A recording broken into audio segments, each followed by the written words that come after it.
नमस्कार मित्रों, कन्या राशि वाले व्यक्तियों के लिए सप्ताह की शुरुआत भाग्य का सहयोग लेकर आई है। यदि आपका नाम पी लेटर से स्टार्ट होता है या फिर कन्या राशि आपकी बनती है तो ये राशिफल आपके लिए है। आपको यदि अपनी राशि नहीं पता है तो आपका date of birth, time, birth place आप हमें मैसेज कर सकते हैं, व्हाट्सएप कर सकते हैं। हम आपको बता देंगे आपकी कौन सी राशि बनती है। तो आइए देखते हैं कन्या राशि को आने वाला सप्ताह कैसा जाएगा। सबसे पहले इस सप्ताह की शुरुआत में भाग्य स्थान में चंद्रदेव उच्च राशि में विराजमान है।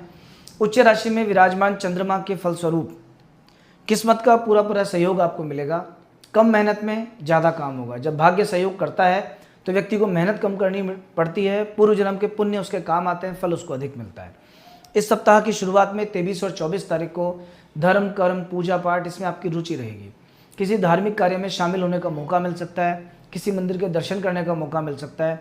जो आपके इष्टदेव हैं उनकी कृपा आप पे विशेष रहने वाली है। अभी नवम भाव को यात्रा का भाव भी माना गया है। अगर आप किसी तरह का ट्रैवल करते हैं, यात्रा करके कहीं जाते हैं, अपना स्थान परिवर्तन कर लेते हैं, उस स्थान परिवर्तन से आपको विशेष लाभ मिलने की उम्मीद है।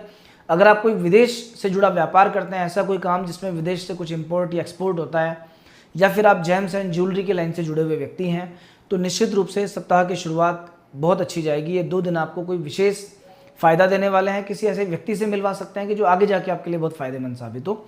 अगर आप नौकरी पेशा व्यक्ति हैं तो किसी दूसरे की मेहनत का फल आपको मिल सकता है।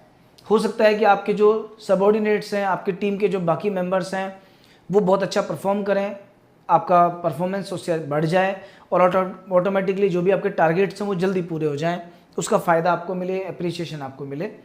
स्टूडेंट्स वगैरह के लिए भी ये समय ठीक है। पढ़ने लिखने के हिसाब से भाग्य सहयोग करेगा। चंद्रमा उच्च राशि में है तो बुद्धि पूरा साथ देगी। मन पूरे दृढ़ निश्चय के साथ आप उस काम को कर पाएंगे। ओवरऑल शुरुआती 2 दिन बहुत ही अच्छे हैं। सप्ताह की शुरुआत काफ़ी अच्छी कही जाएगी। 25 और 26 तारीख में जब दशम भाव में चंद्रदेव विराजमान रहेंगे, सूर्य के साथ चंद्रमा का योग है, अर्थात अमावस्या का ये दिन है। कहीं ना कहीं स्वास्थ्य संबंधी कष्ट कुछ बनता है। पिता के स्वास्थ्य का ध्यान रखना। पिता से जुड़ा कोई नकारात्मक समाचार आपको सुनने को मिल सकता है।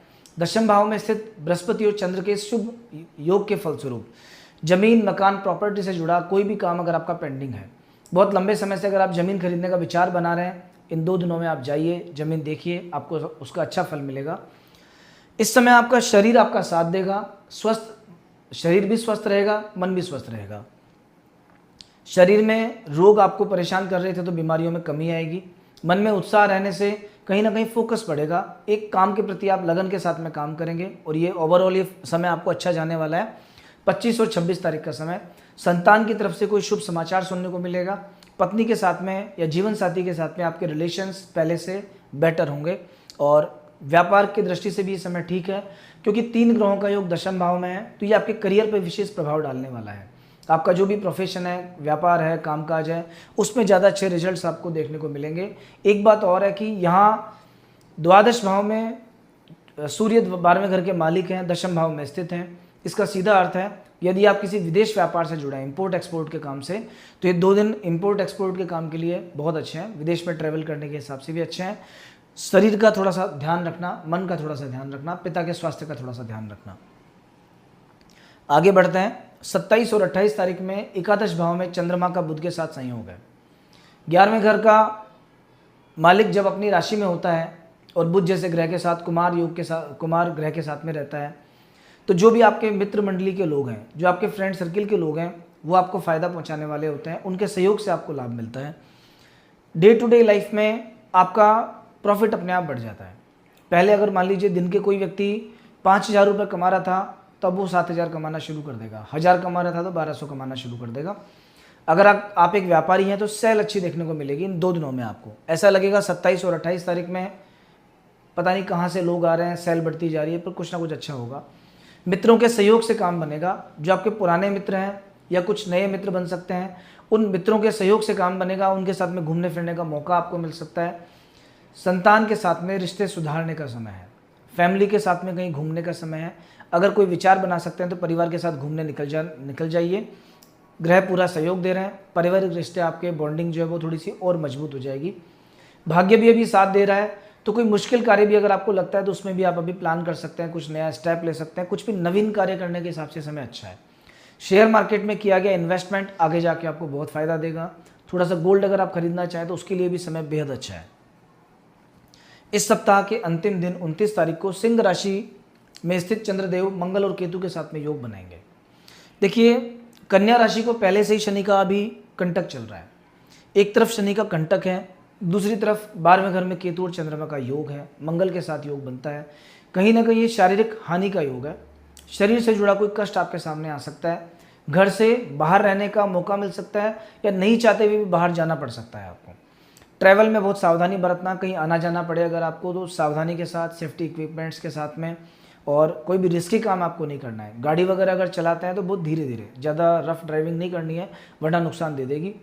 आँखों से जुड़ी अगर कोई समस्या आपको है या नींद नहीं आती है तो वो ये समस्याएं बढ़ सकती हैं। स्किन डिजीज़, इन्फेक्शन, एलर्जी, पेट की समस्याएं, इनसे जुड़े जो भी रोगी हैं, जिन लोगों को ये प्रॉब्लम्स रहती हैं, उन लोगों को अभी बहुत सावधानी रखनी है। ये समय कुछ कुछ ऑब्स्टिकल्स क्रिएट करने वाला है, तो हमारा सजेशन आपको ये है, क्योंकि ये समय थोड़ा शरीर पे भारी है, 29 तारीख के दिन जब भी घर से बाहर निकलें 3 बार नारायण नारायण बोल के निकलें। और सिंह राशि के जो देवता हैं भगवान सूर्य हैं, यदि आप सूर्य भगवान को अर्घ चढ़ा के निकलेंगे तो और अच्छा रहेगा। वैसे सिंह राशि के और कन्या राशि के व्यक्तियों को अपनी प्रतिदिन लाइफ में सूर्य भगवान को अर्घ जरूर चढ़ाना चाहिए। सुबह जल्दी उठ के तांबे के लोटे से सूर्य भगवान को अर्घ देना चाहिए, तो यह लॉन्ग टाइम में आपका मान सम्मान बढ़ाने वाला रहेगा। कन्या राशि के लोगों के लिए सिंह राशि 12वें घर में पड़ती है, इसीलिए कन्या राशि के लोगों को आप देखना अधिकतर आंखों से जुड़ी समस्याएं थोड़ा जल्दी आ जाती हैं। तो सूर्य की उपासना करना आपके लिए डे टू डे लाइफ में बहुत अच्छा है। लॉन्ग टाइम में इसके पॉजिटिव इफेक्ट्स हैं। ओवरऑल आपका समय ठीक जाने वाला है। ये सप्ताह आपके लिए बढ़िया रहेगा। जय श्री राम।